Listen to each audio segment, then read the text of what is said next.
चलिए देखिए अगला सवाल। आज का हमारा सवाल कह रहा है कि किसी वृत्त के व्यास के सिरे के निर्देशांक 10, -6 तथा -6, 10 है तो वृत्त के केंद्रक का निर्देशांक क्या होगा।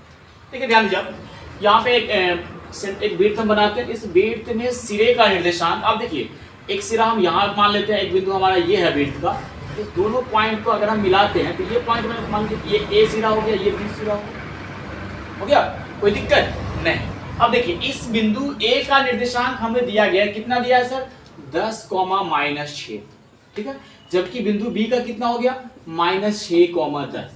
तो बिंदु ए और बिंदु बी जो है वृत्त के सिरे पर है, दोनों सतह पर, एक इधर है एक इधर, हो गया।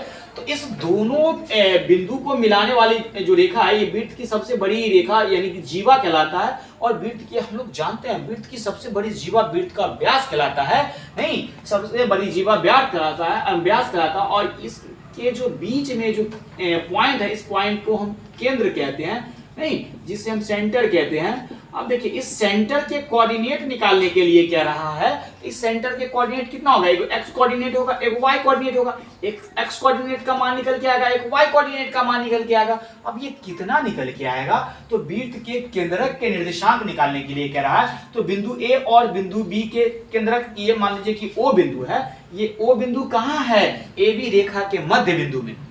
तो हम कह सकते हैं कि ए बी के मध्य बिंदु, ए बी बिंदु ए बी के मध्य बिंदु ए बी के मध्य बिंदु क्या है, ओ है, मध्य बिंदु ओ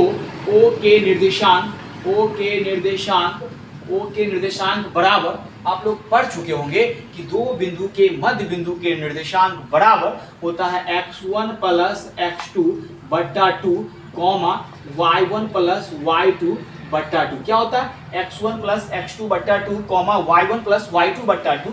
x1 का मान कितना हो गया, x1 का मान 10 है, प्लस x2 का मान कितना है, -6 है बट्टा 2, y1 का कितना है, -6 है, और y2 का कितना है, y2 का 10 है बट्टा 2। अब ध्यान दीजिए यहाँ पे, अब यहाँ पे ध्यान दीजिए, यहाँ से 10 प्लस गुने माइनस, -6 बट्टा 2, -6 और ये प्लस का 10, तो प्लस का कितना हो जाएगा, प्लस का 4 बट्टा 2। अब देखिए यहाँ पे एक चीज और कीजिए, 10 में से 6 घटेगा, कितना बचेगा सर 4 बचेगा। तो 4 बट्टा 2 और 4 बट्टा 2, इन चीजों को अगर हम काटेंगे तो 2, 2 आएगा। तो ऑप्शन नंबर हमारा कितना सही होगा सर, ऑप्शन नंबर बी सही होगा, 2, 2। धन्यवाद।